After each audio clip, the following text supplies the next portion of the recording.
Hello everybody, welcome to the channel. It's game 11 of the World Championship match and Jan Nepomniachtchi is in the lead. It's 5.5 against 4.5 and with only 4 more games to go, Liren has at least to win one game in order to tie the match and take it to the tie breaks.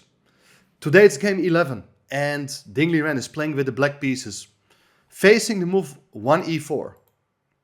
And after 1e4, he goes again for his main repertoire, playing e5. And after knight f3, knight c6, bishop to b5, we again see a Spanish opening. And in the majority of the games, he had been opting for the move a6. There was one game in game 9 where he deviated, playing the Berlin. It was a very interesting encounter.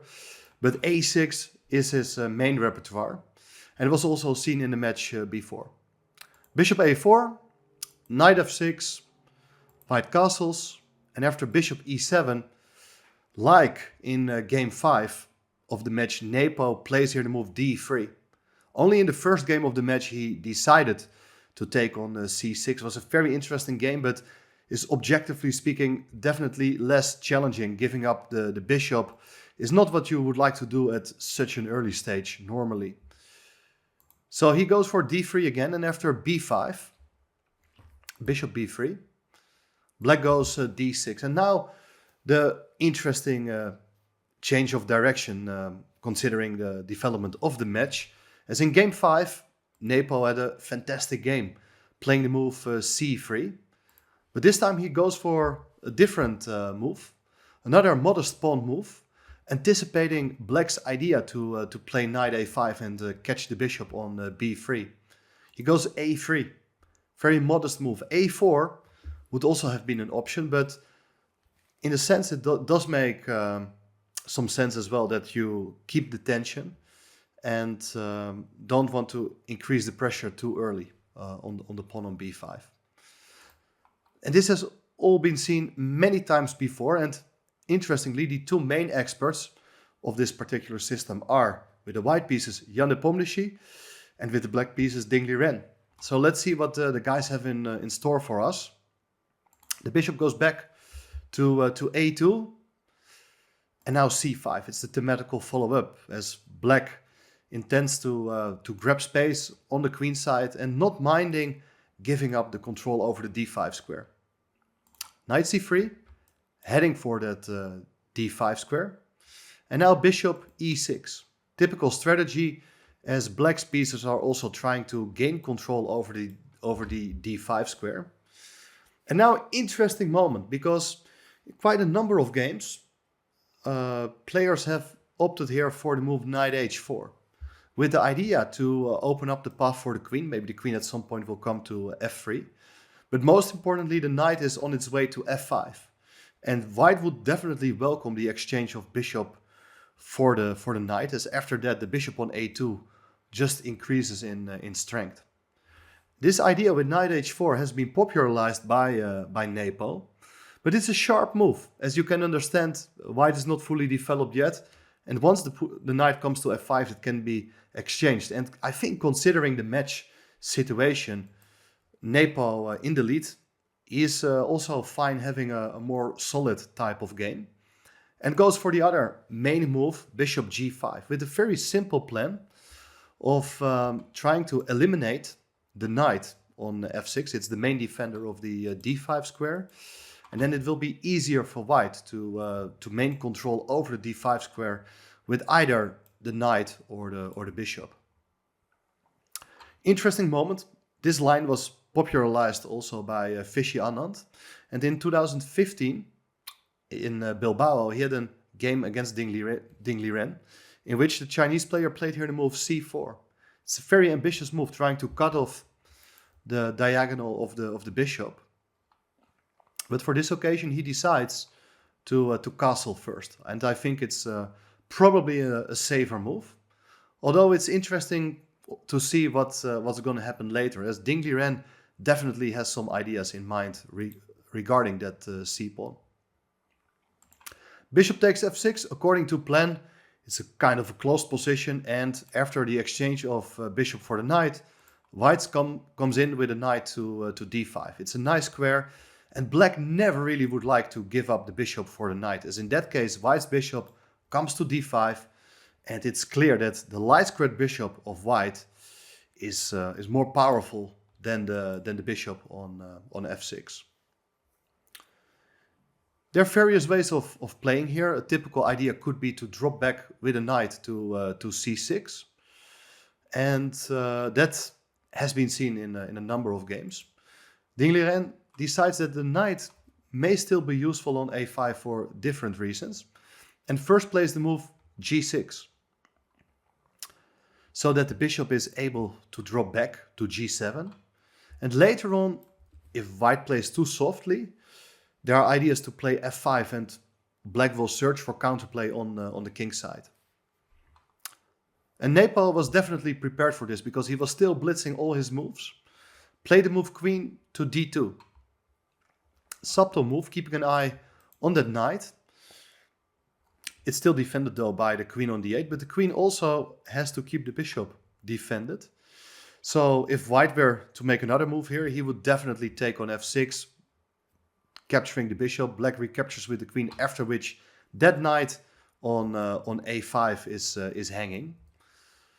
An interesting moment, because Ding plays here the move bishop g7. I think a lot of people would have decided to drop back with a knight to c6 anyway, which is also playable and has been seen in Grandmaster games as well. Position is more or less equal, but would have been interesting to see what Nepal had in mind also in case of knight c6. But bishop g7 on the board, and the drawback of that move is that it does allow knight g5. With the bishop on f6, the bishop would still have guarded the g5 square. But now white brings the knight out to g5 with ideas of either taking that bishop on e6 or just opening up the path for the f-pawn. So if black would decide to play bishop d7, for instance, then I think white is seriously considering the move f4. And I think this looks pretty dangerous, because the f-file for the rook will be opened, and together with the knight on g5, the bishop on a2, the pressure could become very unpleasant. Also a beautiful knight on d5.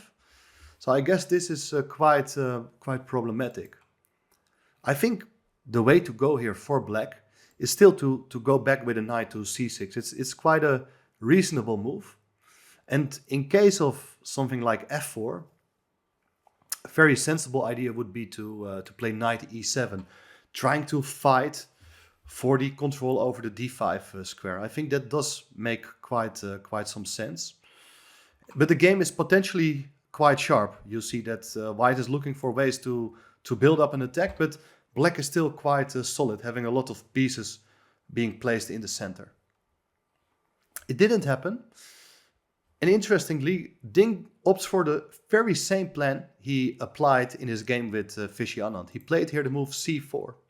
And now you see why the knight is still on a5, as it does support the expansion of the pawn coming to c4, as the pawn is now sufficiently defended. And the bishop is out of play. That's one of the main ideas. White is considering his options here. It would be very tempting to take on c4, trying to take that pawn. But there's bishop takes d5, which is a very clever idea. Now white is no longer able to recapture with a piece, because if you do take with the queen, then the knight on g5 is hanging. So it's very important to keep the queen on d2, supporting the knight. While in case of c takes d5, white is a pawn up. But look at the position. Black will go bishop h6, which is a very unpleasant pin on the knight. White has to seriously reckon with a move like f6. He can probably still play a move like f4 though. But I don't think the extra pawn on the queen side, it's not really worth anything. And most annoyingly, the bishop on a2, it's pretty passive. So no d takes c4, but you understand what black's idea is, that if he does get a chance, he would like to take on d5, and white is no longer able to recapture with a bishop. Therefore, knight takes e6 is the principled move. F takes e6 with pressure on the knight, and the knight will have to go away. And I think it's correct that Nepo brings the knight back to e3. The knight could have gone to other squares as well, but from e3 it does attack the pawn on c4. And I'm not sure what Ding had been thinking here, but he blitzed out the move bishop h6, pinning the knight on e3. It should be said though that a typical way of playing for black here would be the move d5. Because if you are able to maintain this structure, then you have a dream position with space advantage and the bishop being out of play. But the problem is there's e takes d5, and now once again, white is able to take advantage of the misplaced knight and the overloaded queen. As there is knight takes d5, queen takes d5 is met by queen takes a5, and white is a very healthy pawn up. And this bishop will come alive very soon. It could be, but this is just speculation, this was initially missed by Ding. And therefore he decided to play the move bishop h6 very fast. White goes rook 81, also played instantly by Nepo. And his idea is very clear, that he would like to take on c4 very soon, and then open up the file for the queen and rook to take on d6. And if you take the pawn on d6, well, you can imagine that the other pawns on the adjacent squares, they can be taken next as well. Interesting moment, because I think the most natural move here would be to put a rook on c8 to support the pawn on c4 even better. And in case of d takes c4, knight takes c4, bishop takes c4, you're able to take with the rook. Because the knight still cannot take the rook because of the pin, while after queen takes d6, rook takes d6, everything gets swapped here. But this rook endgame should probably just end in a draw. Even if white would win a pawn, it looks as if black is in good shape. That rook is simply too active, and these pawns are also quite vulnerable. But Ding instead played here a different move. He went for rook b8, not protecting the pawn on c4, but anticipating the opening of the b file. And in that case, the pawn on b2 could come under threat. And now, in my opinion, the critical moment of the game, as Nepo rushed here. Definitely. He has this tendency to play moves very fast, but I think the idea to take the pawn on c4 is a sign of nervousness. And definitely there was no need to take yet, because I believe the knight on a5 is happy to get traded off for the bishop. And well, the key move here is just to step out of the pin on the knight. And the plan is that if black plays a move like queen c7 to support the pawn on c4, we are able to take. And in case you do recapture, we are able to take with the knight. And then the pawn on c4 is gone, and eventually the diagonal for the bishop will be opened. The pawn on e6 can be taken very soon after that. The forcing line is bishop takes e3, queen takes e3, and now knight takes c4. Bishop takes c4. And black cannot really conveniently take back with the queen, because that would drop the pawn on d6. In case of b takes c4, attacking the pawn on b2, white goes b4. And after c takes b3, this position is absolutely risk-free. And in my opinion, this is the way to play as white. Very likely, this is going to end in a draw anyway. But if you have to take one side, it should definitely be white. Why? Potentially, you're able to create a passed pawn. It's 2 versus 1 on the queen side. But in a position with major pieces only on the board, what matters most is the king's safety.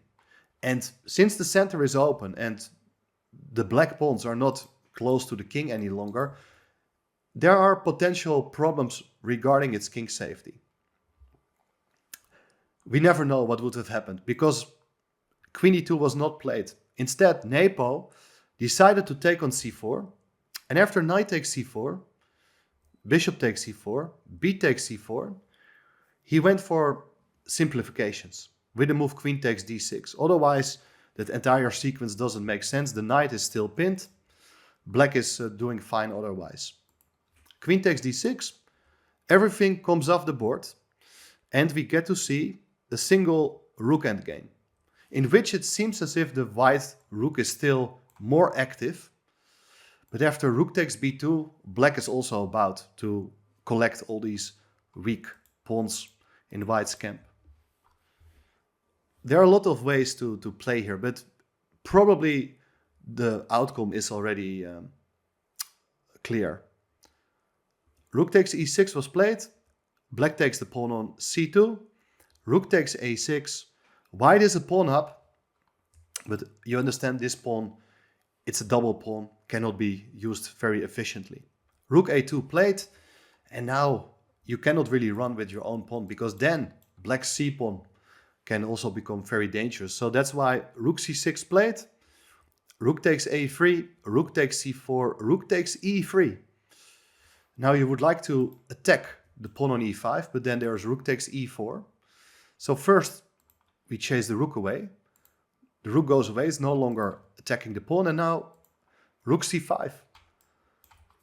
White is winning a pawn, but everything has been reduced only to one wing. And we have seen in this match that it's a typical drawish tendency. And in Grandmaster games, even when you're losing a pawn, you have always, or at least very often, a way out by simplifying into an endgame with a minus pawn on one wing. And that's what happens here as well. Black played very efficiently, gave a number of checks, forcing the king to go to an inferior square, to go far away, to protect the pawn on g2 still. And if you continue giving checks, there's g3. But now rook e2, it's the most precise move. Otherwise would also lead to a draw. Black is threatening to take, but white is first and protects the pawn. But after king f7, now we see why it's so useful to have the king far away. Because if white would have the chance here to play king f3 and move the rook away, then it's still an extra pawn and white can try forever. It's still a draw in that case. But now white even doesn't have a chance to play on. King g3 played, and now king f6. You're attacking the rook. And the rook also got to keep the pawn defended. If the rook goes far away, we take on e4 and it's 2 versus 2, dead draw. Rook e8, king f7, attacking the rook one more time. And if you go rook e5, it's king f6. And here the players decided to repeat the moves. And that means that game 11 also ended in a draw. The score, it's still +1 for Nepo. It's 6-5. We have 3 more games to go, but I'm pretty sure that both players are happy with this result from today. Why? Nepo is still in the lead.